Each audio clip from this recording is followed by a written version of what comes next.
नमस्कार बच्चों, आज हम पाठ पढ़ेंगे बूढ़ी काकी, जिसे प्रेमचंद ने लिखा है और जिनका जन्म सन 1880 तथा निधन सन 1936 में बताया गया है। हिंदी के उपन्यास सम्राट प्रेमचंद का जन्म उत्तर प्रदेश के वाराणसी नदी के निकट लम्ही नामक गांव में हुआ था। उनका मूल नाम धनपत राय था। शिक्षा काल में ही उन्होंने अंग्रेजी के साथ साथ उर्दू का भी अध्ययन किया था। प्रारंभ में वे कुछ वर्षों तक स्कूल में रहे। बाद में शिक्षा व सब विभाग में सब डिप्टी इंस्पेक्टर भी रहे। स्वाधीनता आंदोलन में भाग लेने के कारण उन्होंने नौकरी छोड़ दी और स्वतंत्र लेखन की ओर मुड़े। वे हिंदी में ही नहीं बल्कि समग्र भारतीय साहित्य के महान व्यक्तित्व हैं। अपनी आवाज़ जनता तक पहुंचाने के लिए उन्होंने उपन्यास, कहानियाँ और नाटक लिखे। बच्चों, आपको ध्यान होगा गोदान करके काफ़ी पहले एक नाटक आता था जो प्रेमचंद द्वारा ही लिखा गया है। उन्होंने अन्य भाषाओं में भी अनुवाद किए। गोदान, मंगलसूत्र, अपूर्ण उनके उपन्यास हैं।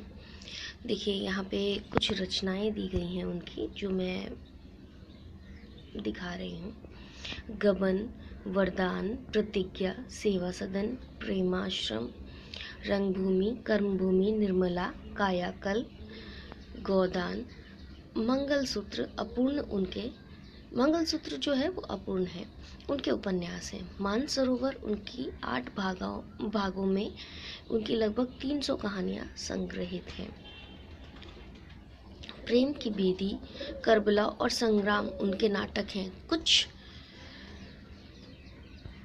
विचार, कलम और तलवार तथा त्याग उनके आदि निबंध लेखन हैं। बूढ़ी काकी में प्रेमचंद ने एक ऐसे दयनीय वृद्धों की अवस्था की ओर हमारा ध्यान खींचने की कोशिश की है जिससे उपेक्षा मिलती है और जो जीवन में हर क्षण का आनंद पूर्ण उपभोग करना चाहते हैं। ये मूल कहानी का संक्षिप्त रूप है। बच्चों, ये कहानी काफ़ी बड़ी है पर हमें थोड़ी सी लिखे में बहुत कुछ समझाने की कोशिश की है। तो आओ बच्चों, अब हम इस कहानी की ओर बढ़ते हैं। बुढ़ापा बहुधा बचपन का पुनरागमन हुआ करता है। बुढ़ापा वापस से वही चीज़ होती है जो हमारा बचपन लौट आता है। इस तरह का प्रेमचंद जी ने बताने की कोशिश की है। बच्चों, बूढ़ी काकी के जीभ में स्वाद के सिवा और कोई भी चेष्टा ना शेष थी और अपने कष्टों की ओर आकर्षित करने का रोने के अतिरिक्त कोई दूसरा सहारा ही। बच्चों, आप खुद भी ध्यान देना कि बच्चे जब छोटे होते हैं तब सिर्फ अपने टेस्ट की तरफ ध्यान देते हैं। उन्हें कहाँ से आ रहा है, क्या हो रहा है, कैसे आएगा, ये चीज़ की चिंता नहीं होती। उसी प्रकार बुढ़ापे में भी वो ये सब चीज़ की चिंता नहीं करते, बस उनको टेस्ट की फिक्र होती है कि मुझे बस ऐसा मिलना चाहिए। तो उसी प्रकार जो इसमें बूढ़ी काकी बताई हैं वो इसी प्रकार की हैं कि उन्हें सिर्फ स्वाद अच्छा लगता है, जो उनको खाने में पसंद है वो सारी चीज़ें मिलनी चाहिए और कहाँ से आ रही है, क्या हो रही है, कैसी हो रही है, वो चीज़ उन्हें कोई फ़र्क नहीं पड़ता या कोई मायने नहीं रखती। समस्त इंद्रियां और हाथ पैर जवाब दे चुके थे। जमीन पर पड़ी रहती थी और घर वाले कोई बात उनकी इच्छा के प्रतिकूल करते। भोजन का समय टल जाता या उसकी मात्रा कम हो जाती अथवा बाजार से कोई वस्तु आती और ना मिलती तो वे रोने लगती थी। उनका रोना सिसकना थोड़ा कोई साधारण रोना सिसकना नहीं था। वे गला फाड़ फाड़ कर रोती थी। क्यों रोती थी बच्चों? कि अगर उनकी इच्छा के विरुद्ध अगर कोई कार्य किया जाए तो उन्हें बुरा लगता था, उनके खाने का समय टल जाए तो उन्हें बुरा लगता था, और अगर कोई चीज़ उनके बाज़ार से आए और उन्हें ना मिले तो भी उन्हें बुरा लगता था और इसीलिए वे रोने लगती थी। इसी प्रकार आप खुद भी सोचें कि अगर इसी चीज़ की आपके यहाँ बच्चों को भी होता है कि अगर उनके खाने का समय टल जाए तो बच्चे भी रोते हैं, है ना। बच्चे भी इसी प्रकार का अपने घर में माता पिता को सारी चीज़ें बताते हैं। देखिए, उनके पति को स्वर्ग सिधारे बहुत वक्त हो चुका था। बेटे तरुण होके चल बसे थे, यानी तरुण होना यानी कि जवान होकर के भी बूढ़े हो गए और अब तब तक चल बसे थे। अब आप एक भतीजे के सिवाय कोई ना था। उसी भतीजे ने अपने नाम सारी संपत्ति लिखवा ली। तो उन्होंने लिख भी दी। बुद्धिराम ने सारी संपत्ति लिखवाते समय खूब लंबे चौड़े वादे किए, किंतु वे सब वादे केवल कुली डिपो के दलाल द्वारा दिखाए हुए सब्जबाग थे। सब्जबाग दिखाना बेटा, बड़े बड़े झूठे वादे करना। इसका हम अगर वाक्य प्रयोग करें तो लोगों को ठगने वाले धूर्त पहले की तरह के सब्जबाग दिखाते हैं। ठीक है। यद्यपि उस संपत्ति के वार्षिक आय कुछ कम न थी, तथापि बूढ़ी काकी पर भरपेट भोजन की कठिनाई से भी मिलता था। बहुत छोटी मोटी संपत्ति नहीं थी बच्चों, उनको पूरे साल में अच्छे से पेट भर जाए इतना उनसे वार्षिक आय होती थी, पर बुद्धिराम उन्हें प्रोवाइड नहीं करता था। लड़कों को बूढ़ों से स्वाभाविक विद्वेष होता ही है, और फिर जब माता पिता का ये रंग देखते हैं तो बूढ़ी काकी को और सताया करते। लड़कों को बूढ़े से क्यों विद्वेष होता है, क्यों उन्हें देखकर कि वे अच्छा नहीं देखते हैं या बुरा लगाते हैं? तो लड़के जो होते हैं अपनी किशोर अवस्था में कहीं बाहर जाते हैं, घूमते फिरते हैं या कहीं देर रात से आ रहे हैं, तो बूढ़े क्या उन पे रोक टोक लगाते हैं कि बेटा जल्दी आओ, घर में समय पर आओ, भोजन के समय पर। तो ये सब है जो उन्हें डिस्टर्बेंस आजकल के किशोर अवस्था वालों को पसंद नहीं आता। तो बस वही डिस्टर्बेंस जो उनके सामने रहता है वो ना हो, ठीक है ना, इसीलिए उन्हें उनसे विद्वेष होता है, जिसका मतलब होता है बैर या विरोध करना। ठीक है, विद्वेष का अर्थ है बैर या विरोध करना। और फिर जब माता पिता का ये रंग देखते हैं, माता पिता जो बुद्धिराम हैं, उनकी पत्नी यहाँ पे एक रूपा भी बताई गई हैं, जब वे बूढ़ी काकी के साथ जो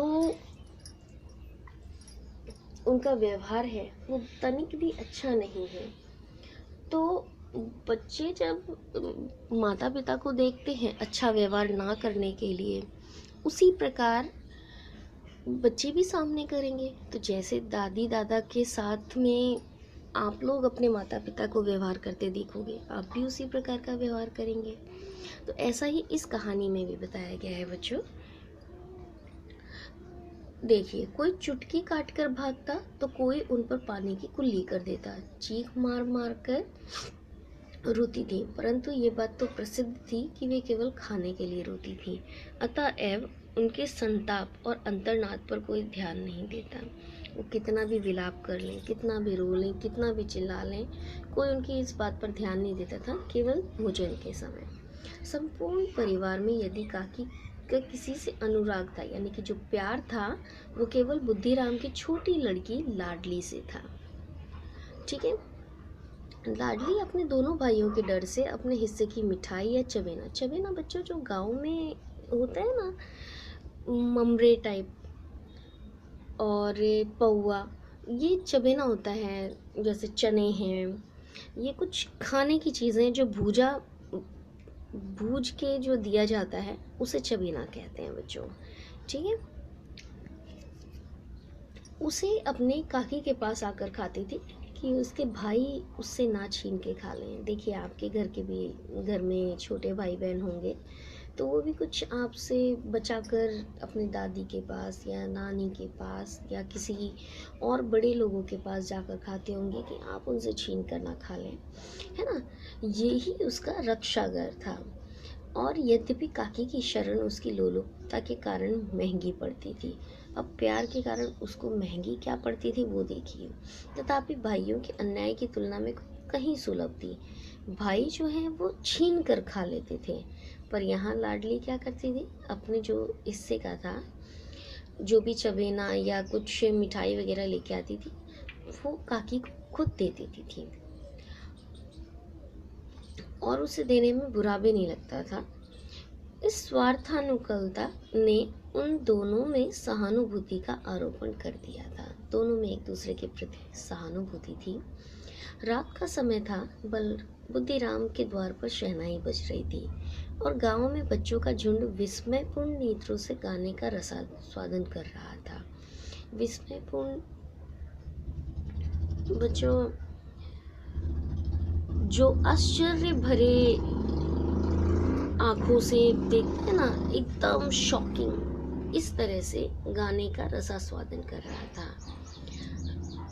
जो रसास्वाद है वो है आनंद करना। तो बच्चे, जो गांव के छोटे छोटे बच्चे थे, आप भी कभी गांव गए होंगे तो आपने देखा होगा गांव में बहुत सारी चीज़ें अवेलेबल नहीं होती हैं। तो कभी ऐसे डीजे वगैरह जब लगता है तो, या किसी की शादी वगैरह होती है, तो बच्चों वहाँ पे बहुत सी भीड़ इकट्ठी होती है छोटे छोटे बच्चों की, क्योंकि वे गांव में ये सारी चीज़ें देखते नहीं हैं। अब यहाँ पे शहरों की तरह ऐसा कुछ भी अवेलेबल नहीं होता है कि डेली आप अपने थिएटर में, होम थिएटर में आप जो गाने बजा सकते हैं वो डेली वहाँ पे बजाए जाएं। अब तो काफ़ी सुविधाएं हो गई हैं, पहले ऐसा नहीं था। तो बस बच्चे उसी आश्चर्यपूर्ण नज़रों से इन सब चीज़ों का आनंद ले रहे थे। आज बुद्धिराम के बड़े लड़के मुखराम का तिलक आया है। ये उसी का उत्सव है। घर में भीतर स्त्रियां गा रही हैं और रूपा मेहमानों के लिए भोजन के प्रबंध करने में व्यस्त हैं।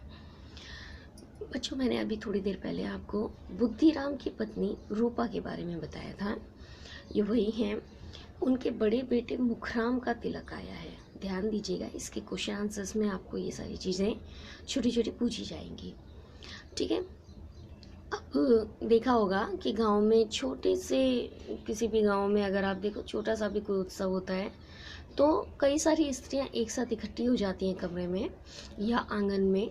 वहाँ पे ढोल बजाकर वे गाना भी गाती हैं। तो भट्टियों पर कड़ाहा चढ़े हैं, एक में पूड़ी कचौड़ी निकल रही हैं और एक में बड़े पतीले में मसालेदार सब्जी पक रहे हैं। घी और मसालों की सुगंध चारों ओर फैली हुई है।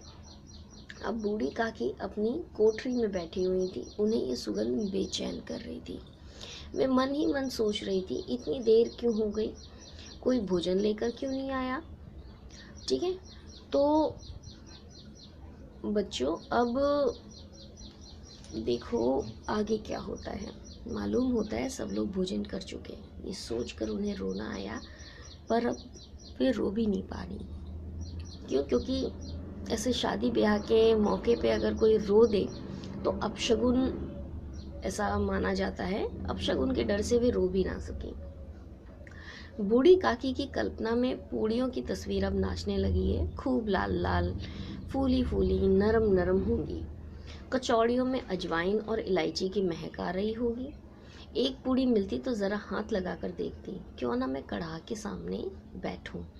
जहाँ वो पक रहा है वहाँ मैं जाकर क्यों नहीं बैठ जाऊँ। कढ़ाही जो अपने घर में मम्मी खाना बनाती हैं, छोटी सी, उसके जैसी बहुत बड़े बड़े हैं तो उसे कड़ाहा बोलते हैं। ठीक है, इस प्रकार निर्णय करके बूढ़ी काकी उकड़ू बैठकर, बेटा उकड़ू बैठना वो क्रिया है जो अपने पैरों पर बैठे जाता है, जिसमें केवल पैरों को सपोर्ट दिया जाता है और बाकी हमारे बॉडी में कहीं से भी कोई सपोर्ट नहीं होता। उस तरह का बैठना हमें उकड़ू बैठना कहलाता है। ठीक है, उकड़ू बैठकर हाथों के बल सरकती हुई बड़ी कठिनाई से चौखट से उतरी। चौखट बेटा क्या होता है? गांव में जो घर होते हैं उसके चारों तरफ लकड़ी के जो दरवाजे हैं, दरवाजे के चारों तरफ लकड़ी का एक फ्रेम टाइप होता है, उसे चौखट कहा जाता है। उससे नीचे उतरी और धीरे धीरे रेंगती हुई कड़ाहा के पास आ बैठी।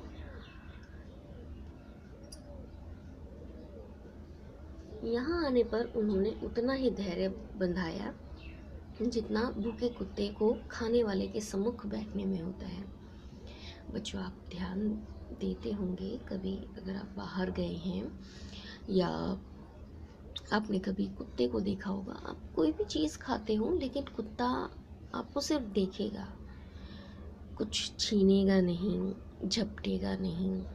बस इसी तरह से बच्चों, अब उसके आगे की कहानी हम यहाँ से पढ़ते हैं। बुद्धिराम की पत्नी रूपा उस समय कार्यभार से परेशान हो रही थी। आपने भी किसी को शादी ब्याह में काम करते हुए देखा होगा, एक नहीं 70 काम होते हैं। तो कभी इस कमरे में जाती है, कभी उस कमरे में, कभी कढ़ा के पास आती है, कभी भंडार में। भंडार बेटा वो चीज़ है जो अपने यहाँ पे स्टोर बोलते हैं ना, उस स्टोर को गांव में भंडार कहा जाता है। बेचारी अकेली दौड़ते दौड़ते व्याकुल हो रही, परेशान हो रही थी, झुंझलाती थी, कभी कुड़ती थी, कभी क्रोध प्रकट करने का अवसर भी ना पाती। इस अवस्था में उसने बूढ़ी काकी को कढ़ा के पास देखा तो जल उठ गई। उनका क्रोध उससे रुका नहीं। जिस प्रकार मेढक केचुए पर झपटता है, उसी प्रकार मेढक का खाना है केचुआ। केचुआ आप जानते होंगे, इंग्लिश में उसे बेटा अर्थवॉर्म कहते हैं, ठीक है, जो मिट्टी के अंदर होता है। अब मेढक को अगर केचुआ मिल जाए तो वो कैसा खुश हो जाता है, उसको मतलब एकदम पकड़ने के लिए, वो झपटने के लिए कूदता है। उसी प्रकार बूढ़ी काकी पर भी झपटी और उन्होंने दोनों हाथ से झटक कर बोली, ऐसे पेट में आग लगे, पेट है या भाड़?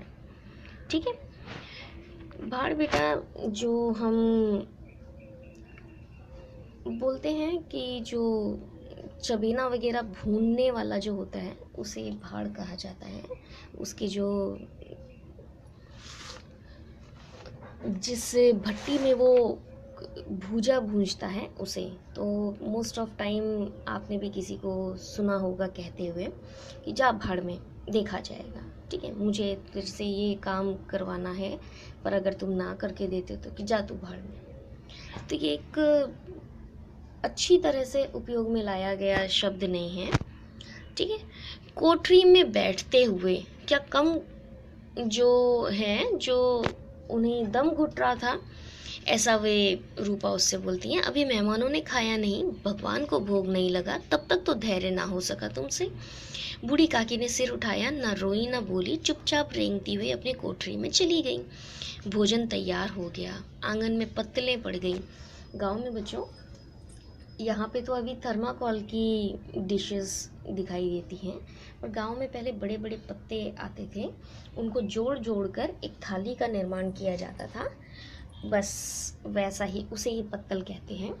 आंगन में पत्तलें पड़ गईं, मेहमान खाने लगे। बूढ़ी काकी अपनी कोठरी में जाकर पश्चाताप करने लगी, कहने लगी कि मैं कहाँ चली गई। उसने रूपा पर क्रोध नहीं आया, पर उसे थोड़ा सा दुख हुआ कि मैं जल्दी क्यों चली गई।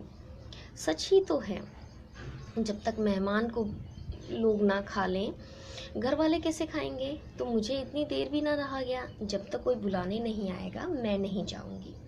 ऐसा वो मन ही मन सोचती हैं, और मन ही मन इसी प्रकार का विचार करके वो बुलावे का इंतजार करने लगी। वह मन बहलाने के लिए लेट गई और धीरे धीरे गीत गुनगुनाने लगी। उन्हें मालूम हुआ कि मुझे गाते गाते तो बहुत देर हो गई है, क्या इतनी देर तक लोगों ने भोजन कर रहे होंगे, किसी की भी आवाज़ नहीं सुनाई दे रही है, अवश्य ही लोग खा पी कर चले गए हैं। ठीक है, मुझे कोई बुलाने नहीं आया। रूपा चिढ़ गई है, क्यों जाने ना भी आए। जैसे किसी चीज़ के लिए गुस्सा हो जाया करता है कोई, तो हमें भी ऐसा फील होता है कि शायद वो हमें ना बुलाए, तो हमें ही सामने से चले जाना चाहिए। ऐसा सेम चीज़ बूढ़ी काकी ने भी सोचा, तो बूढ़ी काकी चलने के लिए तैयार हुई। ये विश्वास था कि 1 मिनट में पूड़ियाँ और मसालेदार सब्जियाँ सामने आ जाएंगी। उनकी स्वादेंद्रियाँ गुदगुदाने लगीं। उन्होंने मन में तरह तरह के मंसूबे बांधे। पहले सब्जी से पूड़ी खाऊंगी, फिर दही और शक्कर से, कचौरियाँ रायते के साथ बड़ी मज़ेदार मालूम होंगी। चाहे कोई बुरा माने या भला मांगे, मैं तो मांग मांग कर खाऊंगी। यही ना, लोग कहेंगे कि इनमें विचार नहीं, कहा करे, मुझे उससे कोई फ़र्क नहीं पड़ता। इतने दिन बाद पूड़ियाँ मिल रही हैं तो मुंह जूठा करके थोड़ी ना उठ जाऊंगी। बस यही सारी चीज़ें सोचती हुई वे आगे बढ़ी। वह उकड़ू बैठकर हाथों के बल सरकती हुई आंगन में आई, परंतु हाय दुर्भाग्य, मेहमान मंडली अभी भी बैठी हुई थी, कोई उंगलियां खा जो कोई हैं जो खाकर उंगलियां चाट रहा था। हम लोग भी अगर हाथ से खाते हैं तो हमारे हाथों में, फिंगर्स में थोड़ा खाना लगा रह जाता है, तो हम क्या मुंह में डालते हैं और फिंगर को बाहर खींच लेते हैं। कोई तिरछी नज़रों से देखता था और कोई लोग अभी भी खा रहे थे या नहीं। ये इतने में बूढ़ी काकी रेंगती हुई बिल्कुल बीचों बीच अपने घर के आंगन में आकर बैठ जाती हैं। पंडित बुद्धिराम काकी को देखते ही क्रोध से तिलमिला गए। उन्होंने क्या किया, लपक कर मतलब बहुत ही फटाफट आए और काकी के दोनों हाथ पकड़कर घसीटते हुए ले गए। कौन से?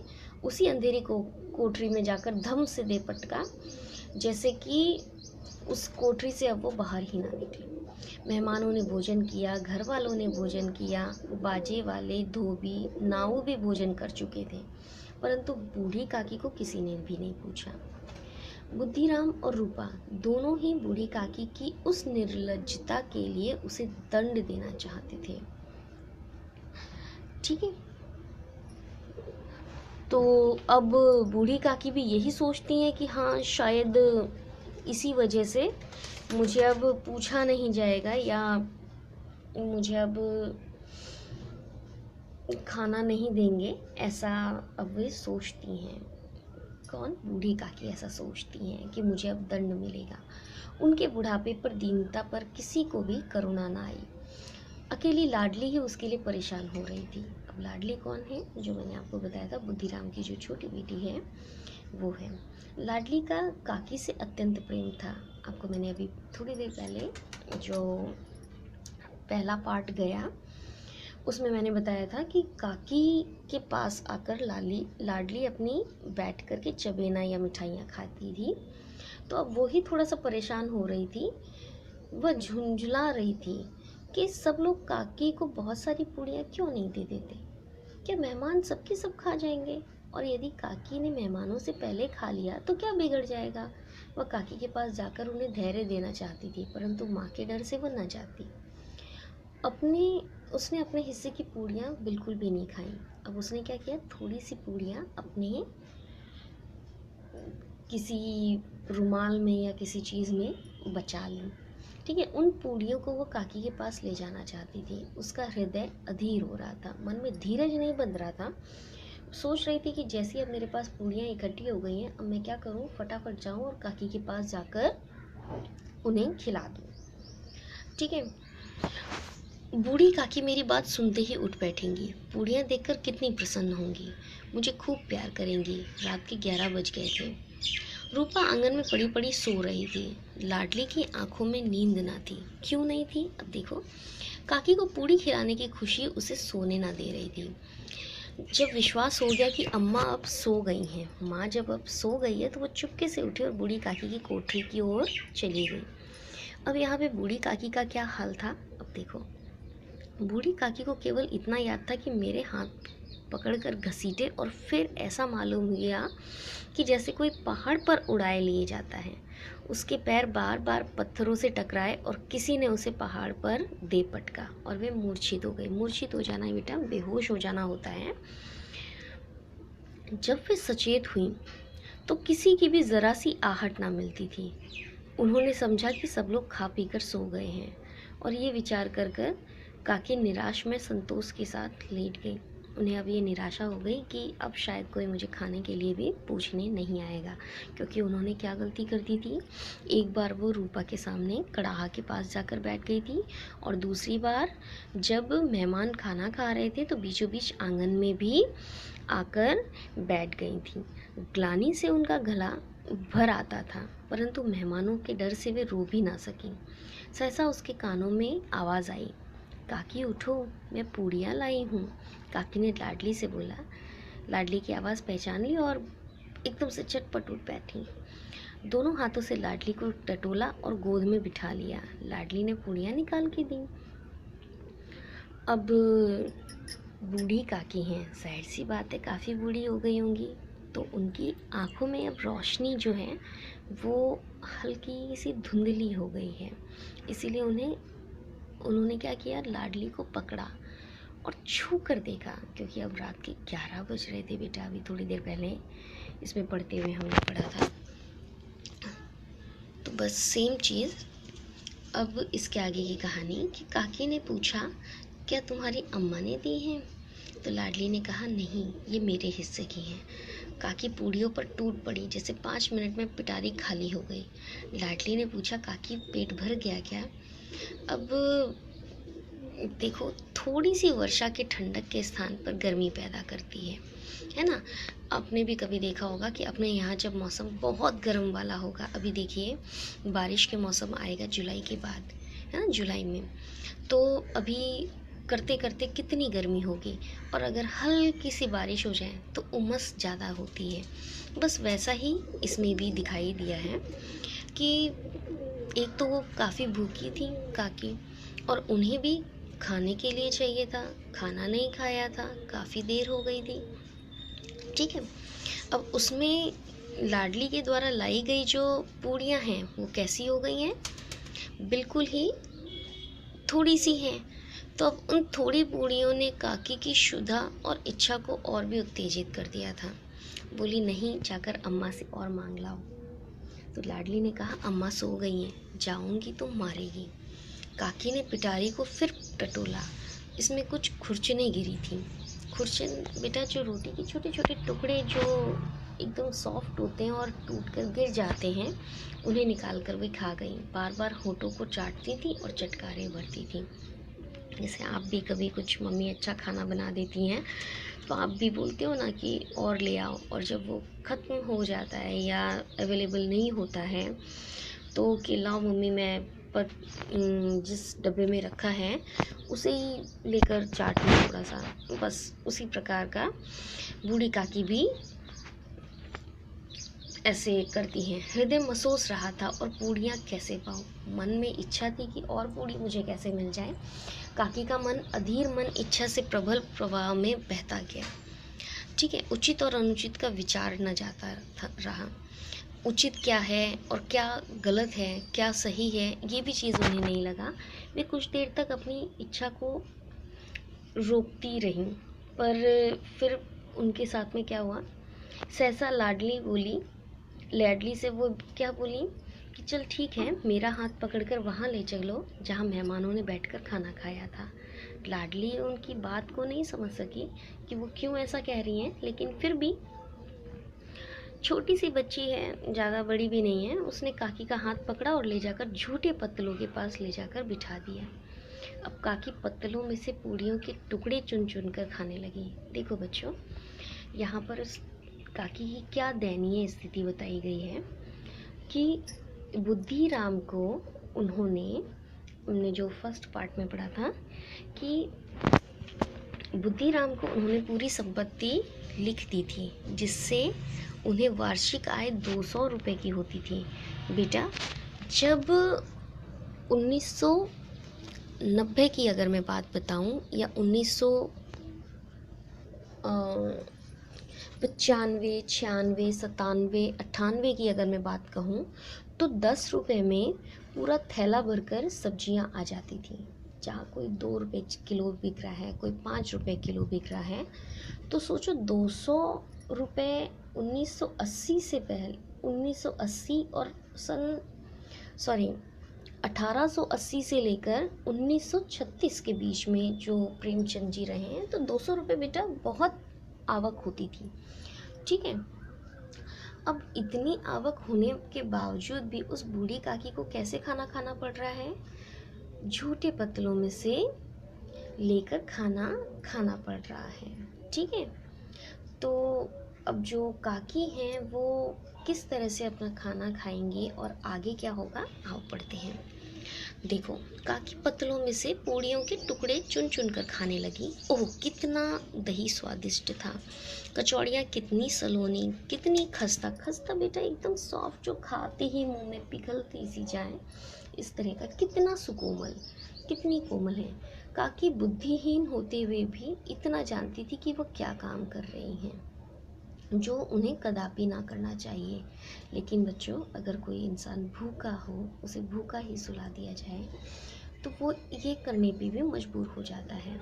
मैं दूसरों की झूठी पत्तलें चाट रही हूँ, परंतु बूढ़ापा तृष्णा रोग का अंतिम समय है। तृष्णा रोग, जो प्यास है, उसका अंतिम समय है। अब उन्हें ना तो किसी के इज्जत की और ना ही किसी के तिरस्कार करने की पड़ी थी कि कोई मुझे बुरा भला कहेगा, उससे उनकी नहीं, उन्हें केवल खाने की इच्छा दिखाई देती थी।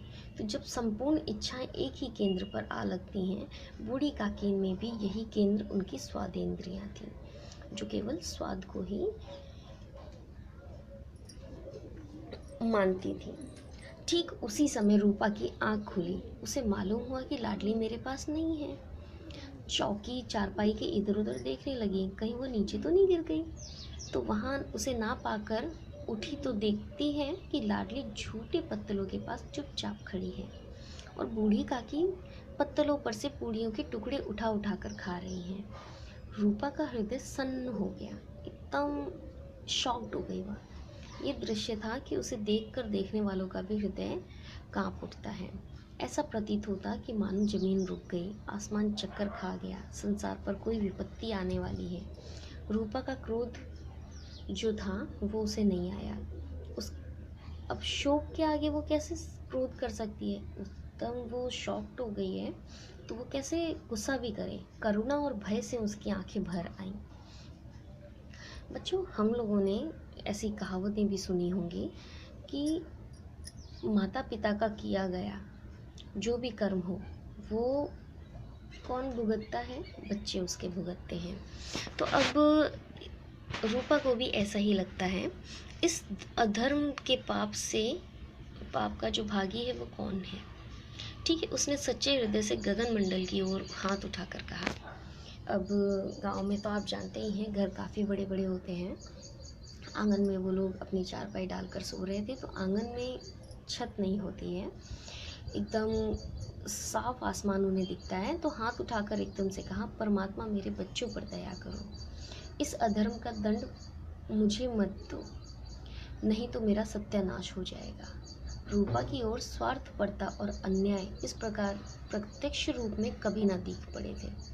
वो एकदम स्वार्थी सी हो गई थी कि जो भी हुआ है उसमें मेरे बच्चों को कभी मत घसीटना, या कभी मेरे बच्चों को इस किए गए कर्म का जो भुगतान है वो मत करने देना, नहीं तो क्या होगा, मेरा सत्यानाश हो जाएगा।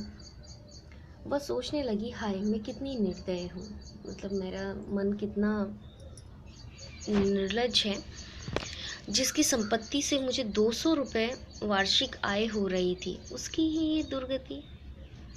अब उसे समझ में आ रहा है कि मैं इतना कमाकर, या उनकी संपत्ति से हमें इतना पैसा मिल रहा है, फिर भी हम उन्हें एक पल के ढंग से भोजन नहीं करा पाए। उनकी इतनी दुर्गति हुई, और वो भी किसके कारण? मेरे कारण। हे दयामय भगवान, मुझसे बहुत बारी गलती हो गई है, आप मुझे क्षमा कर दो। रूपा ने दिया जलाया, अपने भंडार का द्वार खोला और एक थाली में सारा भोजन सजाकर बूढ़ी काकी की ओर चल दी।